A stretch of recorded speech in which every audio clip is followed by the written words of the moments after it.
Let's listen to this. Bong, bong, bong. Like gotta cheat, still gotta kill, win now. Everybody's doing it. Here's a man you're sure to like. Give it up for Killer Mike.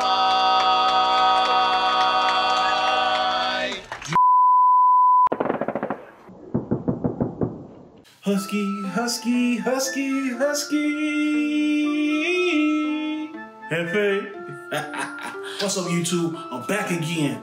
I'm almost done with this whole Killer Mike trigger warning thing. Do I want to be done? No, I don't. I don't want it to end. I'm having so much fun doing it. But here I am with episode 5. Episode 5 was entitled Outside the Box. I'm gonna save all the shenanigans. This episode was strictly for the masses.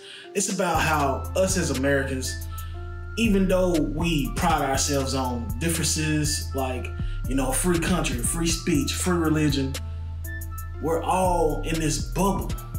And what happens?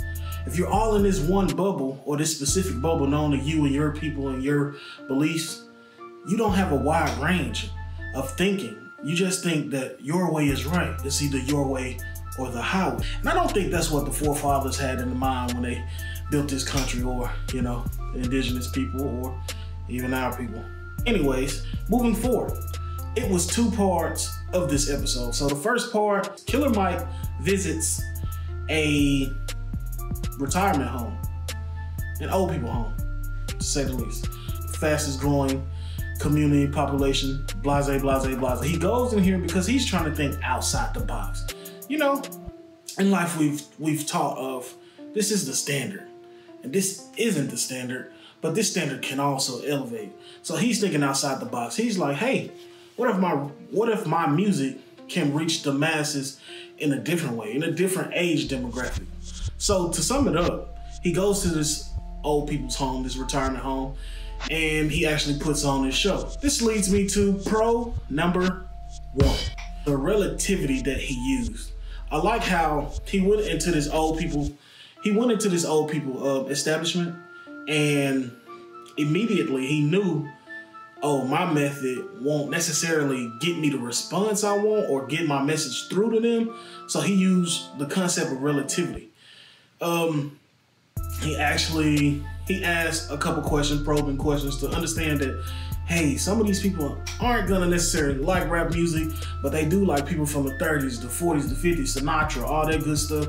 So he got those questions, and he actually used that in his trial. Also, piggybacking off that relativity pro, he sat down with this one lady who, obviously, it was evident that you could tell she had different political views and racial views, and they actually had a talk. But he opened up with a question of, have you ever smoked marijuana before?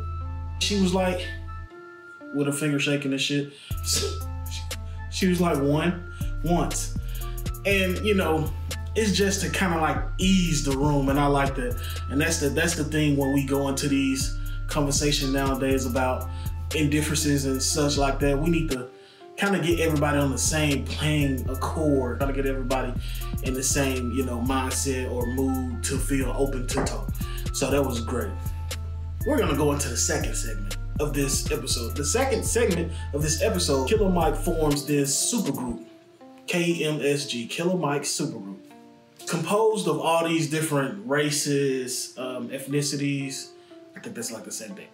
But it was composed of different races, religions, sexual orientations or sexual preferences. And this leads me to my second pro, freedom of speech and freedom of opinion. It's like the First Amendment was put to the test, and it was actually exemplified in this supergroup, because everybody had their different voice that they wanted to be heard.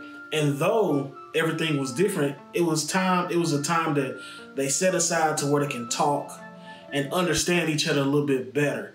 And after they understand each other, they had to put those differences aside to coincide to actually make this supergroup happen. So with that being said, I gotta give a hand clap. We gotta put aside our indifferences and understand people. If we understand the situation, look, education changes situations. So if you understand the situation, then some situations in this world can change. That's all I'm saying, man. God, I don't have to go through this every time. It hurts.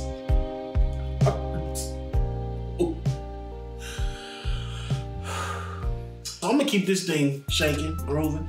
Con number one. One problem that I had was when he actually sat down with the older lady and they kind of had this conversation. Like I said, he opened it up with his relativity of smoking marijuana.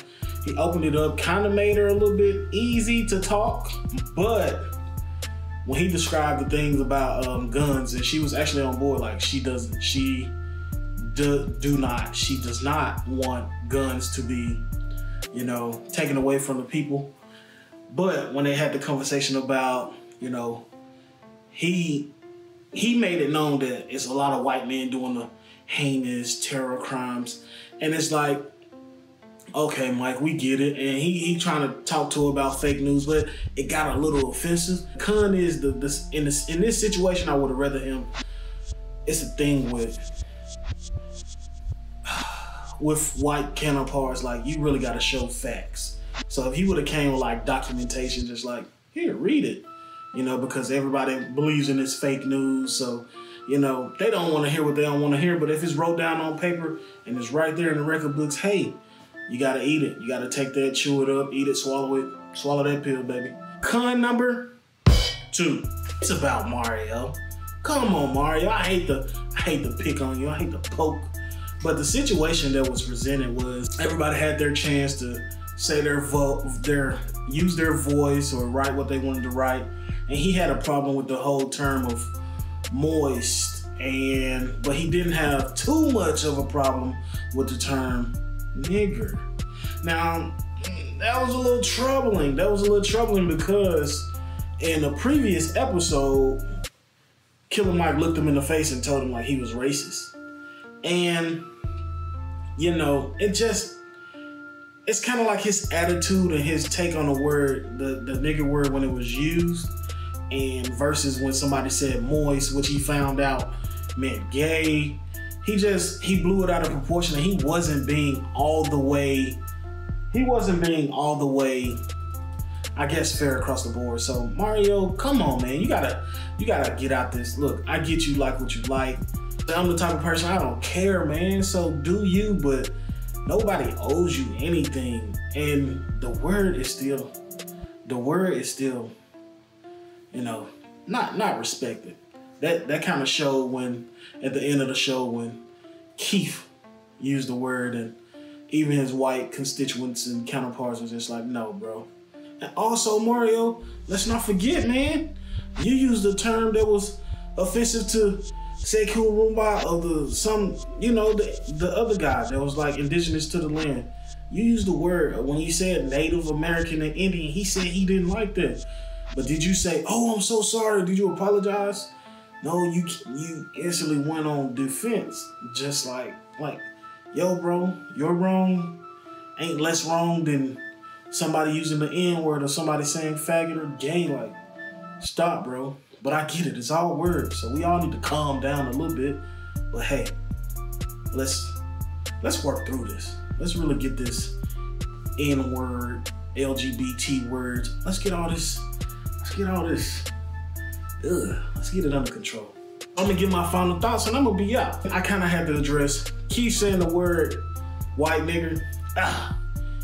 It's tough to hear, but in his defense, playing devil's advocate, in his defense, he was referring to himself, and he did kind of let it be known of how white people were trashy and similar to the poor black man. So in his defense, he was using it, referring to himself, and in that context, hey, call yourself a nigger all day.